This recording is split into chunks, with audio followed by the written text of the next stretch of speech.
అందరికీ జైభీం. నేను రాజేష్ మహాసన్. ఏమండి ఈయనొకడండి, ఈయన మీద చాలా రెస్పెక్ట్ ఉండేది నాకు, ఎవరో హర్ష్ కుమార్ గారి మీద. అయితే ఈ మధ్య ఆయన ప్రెస్ మీట్లు పెడుతున్నాడు, కింద కామెంట్లు అన్నీ కూడా తాగి ప్రెస్ మీట్ పెడుతున్నాడు, తాగుబోతాడు వీడు తాగుబోతాడు అని తెగదిచ్చేస్తున్నారు ఆయన్ని. బాధ అనిపిస్తుంది. కానీ చూస్తే ఆ మాట తీరు కానీ తడబడ్డం కానీ ఇదన్నీ కూడా నిజమే తాగున్నట్టు అనిపించేలాగే ఉంటుంది. ఇక్కడైతే ఏకంగా ఆయన ఎవరో వంగలపూడి అనిత గారండి, ఒక దళిత మహిళ, ఎంతో పోరాడింది. గత ప్రభుత్వ హయాంలో ఎన్నో అవమానాలు వచ్చుకుని నిలబడ్డది, తట్టుకుని నిలబడి ఈరోజు ఆవిడ ఒక హోంమంత్రి స్థాయికి వచ్చిందండి. మీరు చిన్నప్పటి నుంచి రాజకీయవేత్తని తోపుని తురువుని అంటారు, ఒక ఎంపీతో పరిమితం అయిపోయారండి మీరు. ఒక ఎంపీ, అది కూడా 2 సార్లు కాంగ్రెస్ పార్టీ దయ వల్ల.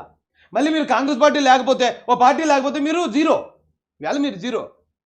అలాంటిది ఆ స్థాయికి వెళ్ళిన ఒక ఎస్సీ మహిళని నోటికి ఏదొస్తే అది వాగుతున్నారేంటి?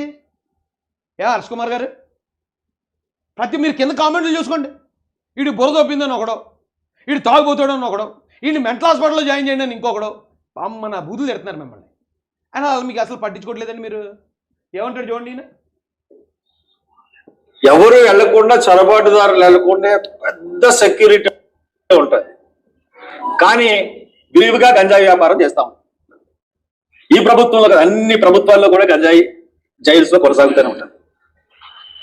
హోమ్ మినిస్టర్ గారు నిన్న పోలీసుల్ని వాళ్ళు కొట్టడం తప్పు కాదు, రౌడీ షీట్లని కొట్టడం తప్పు కాదని ఒక స్టేట్మెంట్ ఇచ్చారు హోమ్ మినిస్టర్ గారు.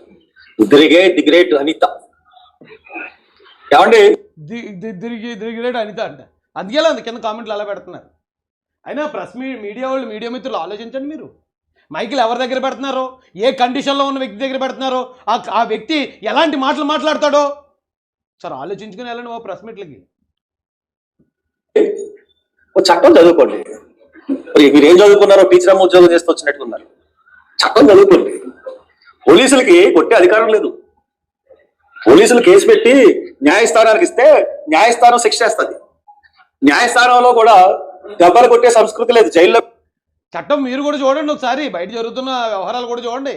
హర్ష్ కుమార్ గారు, మీరు ఒక మహిళ మీద విరుచుకుపడే ముందు కాస్త ముందు జరిగినవి మన ముడ్డు కింద ఉన్నాయి కూడా చూడండి. ఆ యాసిడ్ కేసులో ఎన్కౌంటర్ జరిగింది కాంగ్రెస్ పార్టీ హయాంలోనే. మీ పార్టీ, ఇప్పుడు మీరు ఆ పార్టీలో ఉన్నారో లేదో మాకు తెలియదు, ఎప్పుడు ఏ పార్టీలో ఉంటారో మాకు తెలియదు అనుకోండి. కాంగ్రెస్ పార్టీ హయాంలోనే, మీ నాయకుడు రాజశేఖర రెడ్డి గారి హయాంలోనే అక్కడ ఎన్కౌంటర్ జరిగింది. ఎన్కౌంటర్లు చేయమని కూడా చట్టంలో లేదు. దిశ దగ్గర ఎన్కౌంటర్ జరిగినప్పుడు కూడా ఎన్కౌంటర్లు చేయమని లేవు చట్టాల్లో, కానీ జరుగుతాయి. కొంతమంది మరీ క్రూరంగా, మరీ సమాజానికి వ్యతిరేకంగా వెళ్ళిపోతున్నప్పుడు, మన చట్టాలు మరీ స్మూత్గా ఉన్నప్పుడు, చట్టానికి వ్యతిరేకంగా వెళ్ళైనా సరే కొన్నిసార్లు కొన్ని కంట్రోల్ చేస్తారండి పోలీసులు. అర్థమైందండి హర్ష్ కుమార్ గారు? ఇప్పుడు చెప్పినా మీకు అర్థమవుదేమోలేండి. పెట్టాలి. ఈవెన్ జైల్లో దెబ్బలు కొట్టినా కానీ అది నేరం. కానీ జైల్లో కూడా వీళ్ళు జైలర్లు సూపర్ నెట్. అప్పటి నుంచి నా బ్లాక్ నేనున్న చోట ఎక్కడ కొట్టడం మానేశారు. కొట్టడం అన్నది మీ జన్మ హక్కు కాదు. పోలీసులు అయినంత మాత్రాన మీరు కొట్టడానికి రైట్ లేదు. వాళ్ళకు ఉందండి పోలీసు వాళ్ళ మీద తిరగబడడానికి, పోలీసు వాళ్ళని చంపడానికి ట్రై చేయడానికి, లేకపోతే దారంట బండి మీద వెళ్తున్నాడు ఆయన గుద్దేసి మళ్ళీ ఆడనే మళ్ళీ తిరిగి బాధేయడానికి వాళ్ళకు ఉన్నదండి రైట్. వాళ్ళని కంట్రోల్ చేసే రైట్ మాత్రం పోలీసులకి లేదండి. అంటే ఏంటండి, నేరాలు ప్రోత్సహిస్తున్నాను మీరు హర్ష్ కుమార్ గారు? నేరస్తులు అవును, వాళ్ళు నేరాలు చేసుకుంటారు, వాళ్ళు నేరస్తులు కాబట్టి.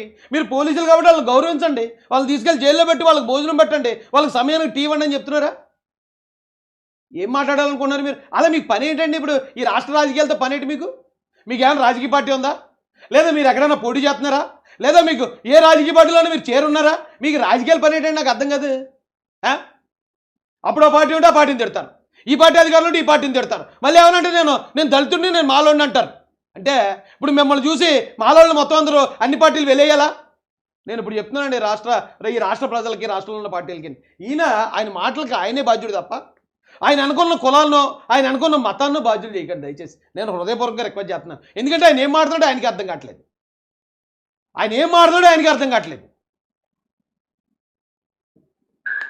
ఒకటేంటంటే మీరు కొట్టడానికి అసలు రైటే లేదు.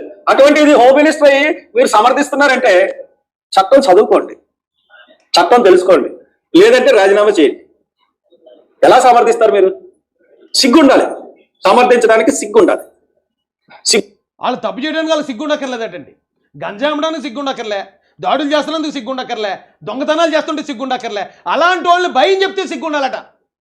అలా మీకు సిగ్గుందా హర్ష్ కుమార్ గారు? ఇలాంటి మాటలు పబ్లిక్గా మాట్లాడడానికి? ఒక మహిళ మన జాతి నుంచి ఎదిగింది, ఇవాళ హోంమంత్రి స్థాయిలో ఉంది, అలాంటి మహిళని కాళ్ళు పట్టుకుని లాగేద్దామని ట్రై చేయడానికి మీకు సిగ్గుందా అని నేను కూడా అడుగుతున్నాను. ఉందా మీకు సిగ్గుందా? మీరు ఇలాంటి ప్రెస్ మీట్లు పెడుతున్నప్పుడు కింద నానా దరిద్రమైన బూతులు తిడుతున్నారు, మిమ్మల్ని తాగుబోతా అంటున్నారు, బుర్రదొబ్బినోడు అంటున్నారు, మెంటలోడు అంటున్నారు. అయినా మీకు సిగ్గుందా? దయచేసి మీరు సిగ్గుపడి, మేము సిగ్గుపడుతున్నాం. అరే మా జాతిలో ఉన్న ఒక నాయకుడు, ఆయన అందరూ ఎలా మాట్లాడుతున్నారేంటి, ఆయన ఎలా మాట్లాడుతున్నాడు అసలు, పోలీసుల్ని రారాపోరా అంటాడు. ఇదే వీడియోలో మీరు చూడండి, ఎస్పీ గారిని, తెనాలి ఎస్పీ గారిని అనుకో, తెనాలో మరి ఎక్కడ సంథింగ్ ఆడియో ఈడు అంటున్నాడు, చంద్రబాబు నాయుడు గారిని ఏకవచనంతో మాట్లాడుతున్నాడు. ఏంటండి ఏమైంది మీకు? ఏం చేద్దామని? సిగ్గు లేకుండా పోలీసులు రౌడీ షీట్లు కొడతారట. కొట్టడానికి హక్కు లేదు. కొట్టడానికి హక్కు లేదు. రౌడీ షీట్లు పోలీసులు కొట్టచ్చు, కానీ పోలీసులు రౌడీ షీట్లు కొట్టకూడదు. ఇయో హర్ష్ కుమార్ గారు కొత్త రూల్ రాస్తున్నారు. రౌడీ షీట్లు పోలీసులు చంపడానికి రావచ్చు, రౌడీ షీట్లు పోలీసుల మీద దాడి చేయొచ్చు, కానీ పోలీసులు మాత్రం వాళ్ళ కాళ్ళు మొక్కి వాళ్ళ కాళ్ళు గడిగా నీళ్ళు తీసి పోలీసులను ఎత్తిమీద చల్లుకోవాలి. ఏం మాటలండి ఇవి? అక్కడ రోళ్ళల్లో ఈవేళ కాదు, ఈవేళ ఏమే తప్పుడు కేసులు నిన్న మొన్న పెట్టినవి కాదు, 2017 నుంచి ఉన్నాయి వాళ్ళ మీద కేసులు. ఏమో కుర్రోళ్ళు దారి తప్పారేమో. అలాంటి వాళ్ళు దారిలో తెచ్చుకోవాలి, తల్లిదండ్రుల బాధ్యత. ముందు తల్లిదండ్రులు చెప్పుకోవాలి, లేదా గురువు చెప్పాలి. వాళ్ళిద్దరు మాట వినకపోతే పోలీసులే చెప్తారు. నెక్స్ట్ పోలీసుల దగ్గరికి వెళ్తారు. పోలీసుల భాష అలాగే ఉంటుంది. ఇవాళేం కొత్త కదే. తప్పు చేసే కుర్రోళ్ళని, లేకపోతే గంజాయి తాగే కుర్రోళ్ళనో, లేకపోతే ఈవి టీచింగ్ చేసేవాళ్ళనో, లేదా ఓ దొంగతనాలు చేసే కుర్రోళ్ళనో పోలీసులు వాళ్ళ స్టైల్లోని బుద్ధి చెప్తారు. ఆ స్టైల్ ఎలాగ ఉన్నదని భారతదేశంలో అందరికీ తెలుసు. ఈవేళ కొత్తగా ఎక్కడా లేదు. ఇప్పుడు దాకా పోలీసులు ఎవరి మీద ఏం చెయ్యత్తలేదు. ఇదే ఫస్ట్ కేసు తెనాల్లో అన్నట్టు అరే గొడ్లు చెప్పేసుకున్నారండి అందరూనే. ఏంటిది?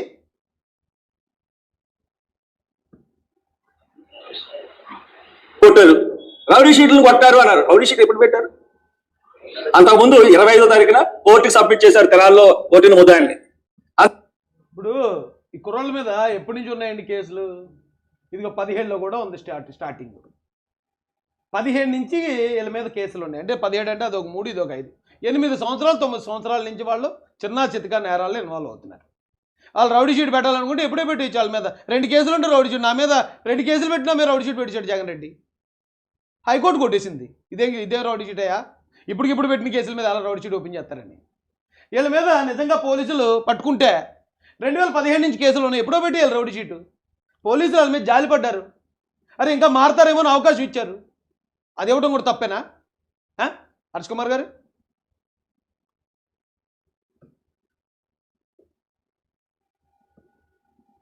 అంతకుముందు 24వ తారీఖు వరకు వాళ్ళకి మీద రౌడీ షీట్ ఉందా? లేదే.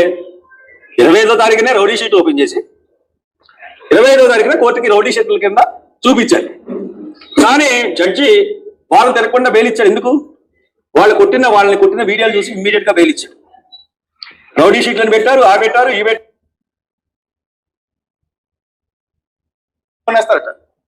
గంజా వ్యాపారస్తులు కొత్త కార్లు కొనేసి పోలీసులే గంజా వ్యాపారం చేస్తున్నారు అంటాడు ఇతను.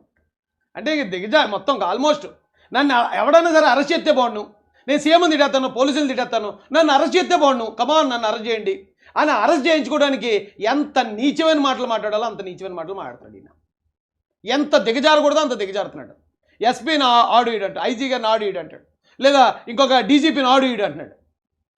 పోలీసు వాళ్ళే గంజా వ్యాపారం చేస్తున్నారు అంటున్నాడు ఇందులో. అంటే ఫైనల్ వైసీపీ వాళ్ళు అందరూ ఉన్నట్టండి. ఇప్పుడు జగన్మోహన్ రెడ్డి ఇందాక అన్నాడు కదా, చంద్రబాబు నాయుడు గారి మీద 24 కేసులు ఉన్నాయి, అతన్ని తీసుకొచ్చి తన్నాల బయటికి, ఇక నోటికి ఏమొస్తే అదే వాగేస్తున్నాడు ఆయన.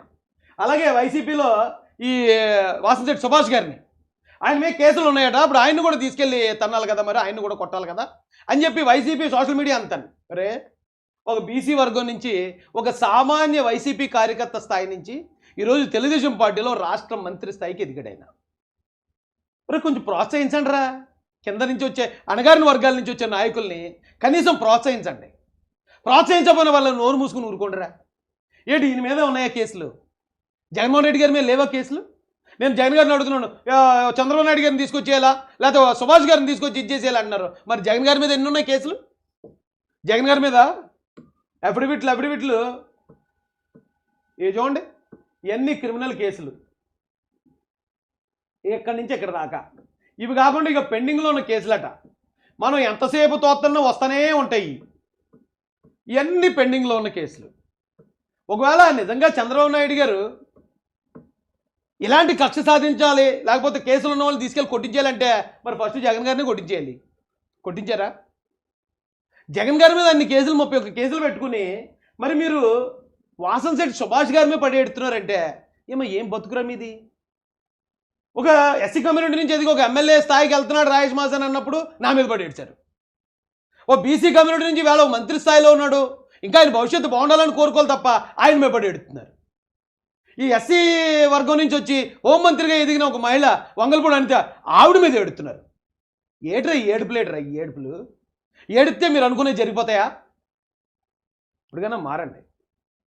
ఇప్పుడు ఆ కుర్రోళ్ళు అలా తిరిగే కుర్రోళ్ళు చాలామంది ఉంటారు, చిల్లరగా తిరిగే కుర్రోళ్ళు.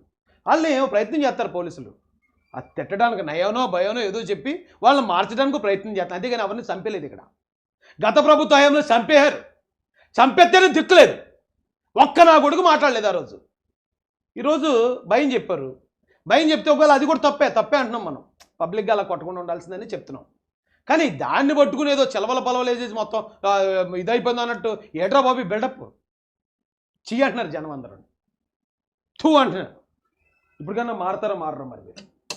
జై భీమ్, జై భారత్, జై మహాసేన, జై తెలుగుదేశం, జై చంద్రబాబు, జై మహాసేన. టీవీ 5 ఉందండి, టీవీ 5లో